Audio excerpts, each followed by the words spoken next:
What's up, YouTube? It is your boy JB, and we are here tonight with a brand new review for Ready to Love Season 4, Episode number 4, Sipping Wine and Spilling Tea. Good episode, you guys, I gotta say. Whew. Yeah. I just didn't realize how, this is something new to me to see a cast interact. I mean, the Real Housewives of Dallas interact with me, but I live in a city. So they're interactive with me, but wow, this cast very interactive. This week it was Stacey, and we're gonna talk about Stacey in this episode. But without further ado, before we get into this video, if you guys are watching this video and if you guys come back every single week to watch my videos, do me a solid favor, go ahead and hit that subscribe button. It's free, you guys. Hit that like button and hit that notification bell button so that YouTube notifies you whenever I drop any videos. So without further ado, let's jump into this episode review, shall we? All right, you guys. So this episode is about the ladies. So the tables are turning this week. So the ladies are going to be sending one guy home. So nephew Tommy tells the ladies that they'll be going out on dates with the men. They'll be going to their homes, wherever. But the objective for them this week is to dig deeper with the men. So you have your one-on-one date, talk to him, get to know him, but try to go deep, make a deeper connection by asking him hard-hitting questions. And I like that. So the first person that we see go on a date is Vernisha. Vernisha looks amazing. So Vernisha is on a date with Joel. So she's actually going to Joel's house, and it's the morning. So Joel has cooked breakfast for her. He's made mimosas for her. Joel is just, laying it all out on the table for Vernisha. Joel still remains in my top 3, like hands down. He's still in my top 3. So Joel and Vernisha are having a conversation now. You guys remember, Joel is a widower. His wife passed away, and he's left with his twin boy and girl. So I love the conversation that Joel and Vernisha had, because Joel was telling Vernisha that yes, he lost his wife. I believe he said her name is Courtney. Don't quote me on that one, but he said when he lost her, it changed him, which obviously it changed him. I mean, that I don't know how long he and his wife were together, but for y'all to have twins, obviously I had a deep connection with one another. So yes, that definitely did change him. And he said, even though it changed him, it didn't close him off to love. I'm like, oh, damn. I'm like, damn. Okay, Joel. Like, shit. Felt like you're talking to me. Like, I'm like, okay, he's really deep with it. And it was in this episode that I actually listened to Joel talk, and I heard his New Orleans accent. I'm like, wait a minute. I did not know he had a New Orleans accent. I never heard it. I guess because I'm from Texas, and like Louisiana is our neighbor, and I know people from New Orleans. So when they talk, I don't hear their accent. Like they just yeah. Most of my friends that I know from New Orleans, when they talk, I don't hear the accent. Like I never hear the accent. So I guess I've gotten used to it. I don't know, because most people be like, "Ooh, New Orleans." And, they try to mimic the accent. I'm like, okay, that's terrible. And I'm like, like I said, I never hear the accent from people from New Orleans. I think when I first started, I think after Katrina happened, because that's when I got, when we got really introduced to New Orleans people after Katrina. Some of the refugees came here. But yeah, I just don't hear the accent. And I guess, one, because my best friend's husband is from New Orleans, just don't hear that accent. But it was in this episode that I heard his accent. But he and Vernisha talking about the connection that they have. Now the connection, we saw that early on in the first episode, and it was from their conversation, which I was really surprised that Joel took a liking to Vernisha. I really do wonder what his wife looked like, not comparing her to any of these. I just wonder what she was like. I wonder if he sees some similarities in them. Because who does he like? Joel likes Vernisha and Liz. So they must have some qualities that his wife had. But let's move on. All right, you guys, fly. Alexis, because I just don't see the fly with her. I really don't see the fly in her. The outfits she chooses to wear, not the best. The hair that she chooses to wear, I really, like I've said plenty of times in my reviews, when it comes to Alexis, I think she looks better with the short, because she has short hair. And Alexis looks better with the short hair than she does with these dusty ass wigs. Just being honest with you. You guys can disagree or agree with me. It's you guys' decision. So Alexis is going on a date with Troy. Troy is a total creep. Like, I just don't see, I just don't see it for Troy. I see why Troy is single. So Troy is basically just buttering Alexis up and filling Alexis with a bunch of BS. Because he's talking about she gives him butterflies. I'm like, who else have you told that to? Did you tell that to Amber? Did you tell that to Liz?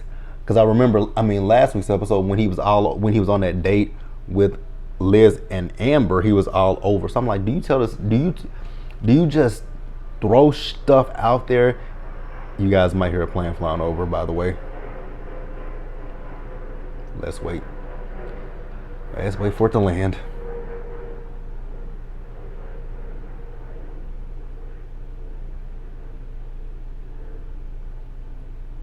Okay. So with Troy, I'm like, do you just throw ish at the wall and just hope it sticks with the women? Like it ain't landed yet. Damn. Like he just throws ish to the wall. So then I'm glad that Alexis called him on the mess with him. Of him telling the girls he gonna take them on a trip. I don't even see Troy being able to take these girls. Can Troy even take these girls on a trip to Dallas, which is 3 hours away from Houston? Can you take them to Austin? Can you take you to San Antonio? Like, girl, let them at least get you out the state first, let alone the country. So she called him out on that, and him telling every other woman that they're his number one. And then she also brings up him kissing, the women. He says that's not him. I'm like, bruh, as soon as she walked in, you kissed her. And she said that when I walked in, Troy, you kissed me. Now I was doing my notes, so I don't know where he kissed her at. I don't know if he kissed on the cheek or the forehead. She said the forehead, but I don't know where he kissed her. I wasn't paying attention. I didn't see it at that time. But I definitely heard him kiss her. And I'm just like, bro, you just did it when she walked in. Like, how you gonna sit here and blatantly lie? Like, you lying. And we saw you at the mixer kissing all the women. You said it in your interview with the producers, that is your signature move. So, first of all, why is that your signature move? Have you ever heard of the Me Too movement? I just want to know that you're 51 years old. I know you've heard of the Me Too movement. Yeah, whatever. Let's move on. All right, you guys. If you guys see me looking away, I'm looking at the TV. That show Behind Every Man is on, and it's talking about Keanu Green and what's that boy's name? What's his name? Can't think of the kid's name. I know he wanted to go by Swaggy P or Swaggy C. No, that's Swaggy C is from Big Brother. Swaggy P, Swaggy C, Swaggy P, Swaggy something. What is his name? Nick, whatever his name is. Girl, you stupid. I just don't understand how she went back to him after he humiliated her for Iggy Azalea. But if she likes it, I love it. But back to this show. So the next date we see is KG and Amber. They went out on a date. I will say the next two dates that I'm gonna talk about, I found them rather interesting, to say the least. You know what I'm saying? So KG and Amber, they went boxing.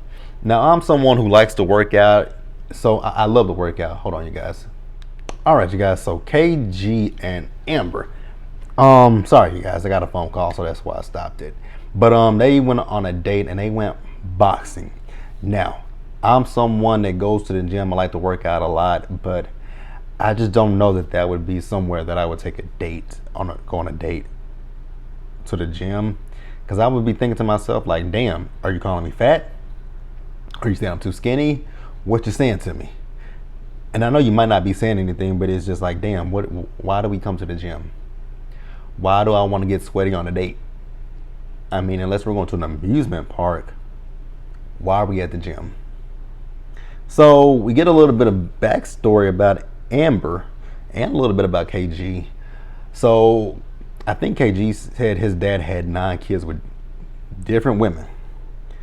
And, you know, he met some of his siblings, and Amber was adopted when she was 5, and she just recently reunited with her sister after being separated from her for 5 years. And then, you know, we also knew that Amber was a lawyer, but we found out a little bit more about Amber, that she is, in fact, a district attorney. I'm like, oh, okay, girl. I really hope you're making a difference in our, you know, in our community. I really hope so. But, you know, that's about it. And then the next date was Stacey and David. So Stacey and David are working out as well. They're doing Pilates. And like I said, I just don't necessarily know if I would. Hold on, you guys. All right, you guys. Sorry about that. Once again, you guys also might hear my loud neighbors. So we were talking about Stacey and we were talking about David. So they went out for Pilates, and like I said, I am a sucker for working out. I just don't know if I would do it for a date, but you know, it is what it is. So this will tie into my conversation, my telling you guys about Stacey tweeting me. So we were seeing Stacey and David, they were having a conversation, and David was telling Stacey that his end game is marriage, which cool with that. So then Stacey says that, you know, she wants trust, which you know, trust is something that you definitely need when it goes to into a relationship. So they have a conversation there. So with the trust conversation, it brought up the whole thing of passcodes and, you know, Instagram passwords and stuff like that. And I was on Stacey, you know, even with the tweet, I was still on Stacey's side, but I was confused at one part, which I'm gonna go ahead and talk about it. So yeah, I'm gonna go ahead and talk about it. So David wants the passcodes, the passwords, and etc. I don't agree with that. And the reason that I don't agree with that is because if you're in a relationship with someone and there's trust, and you know you trust them, and there's honesty, then there's no need for you to need a person. That's like when people cheat and the spouse says, well, at this point I need to pin the password to your phone, your passwords on social media and all of that stuff. If you have to ask a person for that information, then why are you two together? If once the trust is broken, and if you feel that you can't get that trust back, it's time for you to move on, I feel.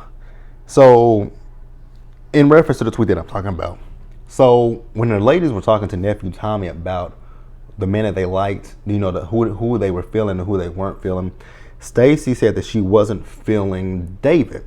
And she said that David did ask about the passcodes, but she also said that David asked, you know, for the information to your bank account. And I tweeted, did Stacey hear something that we didn't? Because David just mentioned the passcodes and not the bank account. So Stacey tweeted me and told me that he asked her, they had a different conversation and they didn't show all of it. Hold on, you guys, somebody's calling me. I'll be right back. All right, you guys, so we finished up with David and Stacey, right? That's what we were last talking about.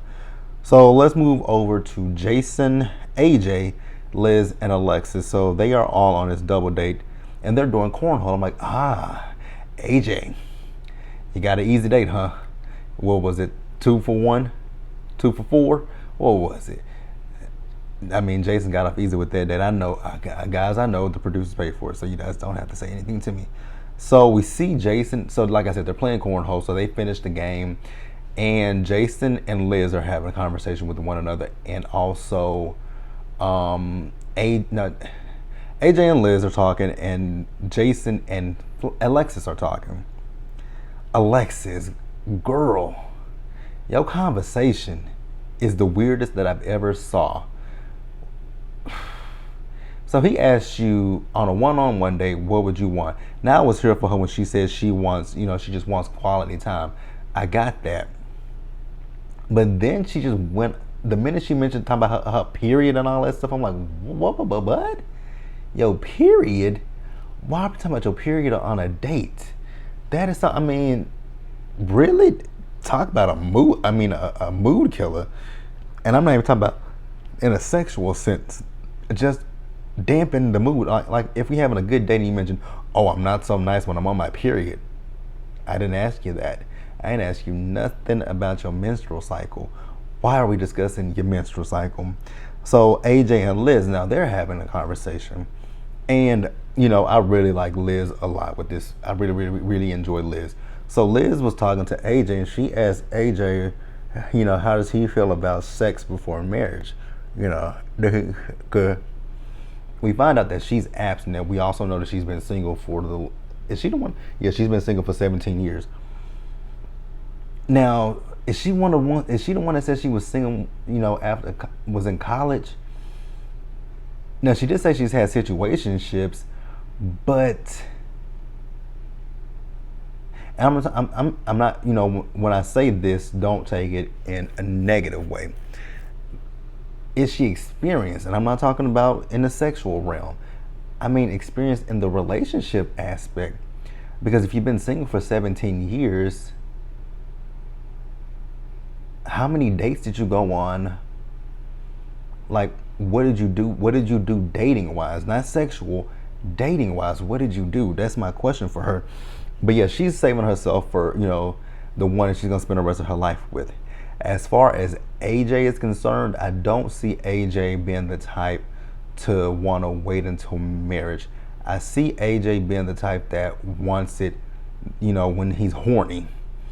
And whenever he's horny, Liz is not going to be receptive to having sex. So I just don't see that working out. And that's just me being real and honest with you guys. So then we see Chris, whose name, she's named, it's Chrysanthemum. But I thought in one of the episodes they said Chrysanthemum. Child, I don't care what her name is, Chris. Let's move. I ain't trying to be disrespectful, Chris. I'm just saying, your name is confusing. So yes, we are going to call you Chris. So Chris and Ronald are on a date and they are playing Connect 4. They play Jenga and they have a good time with each other. Now, Chris tells us, she thinks that Ron is cute. And, she's talking about the fact that she's looking for her life partner. So a lot of people are looking for life partners, which, some of the women and men, I just wouldn't got that vibe from some of them. Quite a few of them, you just would not get that vibe that they're looking for a life partner. But I mean, they say they are, so I'm inclined to believe them. So we also found out a little bit about Ronald. So Ronald went to jail when he was 18 years old. Did he say what he went to jail for? Oh, that is a piece of hair. I need to shave. Cause I was looking at that. Y'all weren't gonna tell me like JB. You got some of your beard is on your lip. Y'all trifling. Y'all real trifling. You know that? Really trifling. Thought we were better than that. I thought we was better than that, but we good. So yeah, he went to jail at 18. I don't. Did he say? I believe he said theft, but I don't want to put that out there that he was stealing. So, take that with a grain of salt. So they mesh well with each other. I will say that they definitely mesh well with each other. And what else? They mesh well because they are both traditional. I'm just not into the whole traditional thing, but I mean, if it works for some, but it just wouldn't work for me. But let's move. All right, you guys. So Liz went on a date with David. And, David is telling Liz about his upbringing, how he grew up in a Christian household. And when girls would call his house for him, his mom would say, did he say glory be to God or something like that? Whatever he said, she said she would do that. And then he also talked about how when he went to college, he still, had his relationship with the Lord, but he didn't go to church. And nothing's wrong. Actually, nothing's wrong. I don't see anything wrong with that because I'm actually in that same position.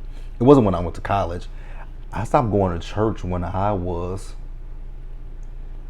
a teenager. It was before I even started. It was literally before I started driving. So I would say I had to be about 13 or 14 when I stopped officially going to church. Because I used to get up and go to church every Sunday. Me and my grandmother, she had her, I went to her church when I was spending a night with her, and I joined her church. But when my grandmother got sick and ill and stopped going to church, I still continued to go to church.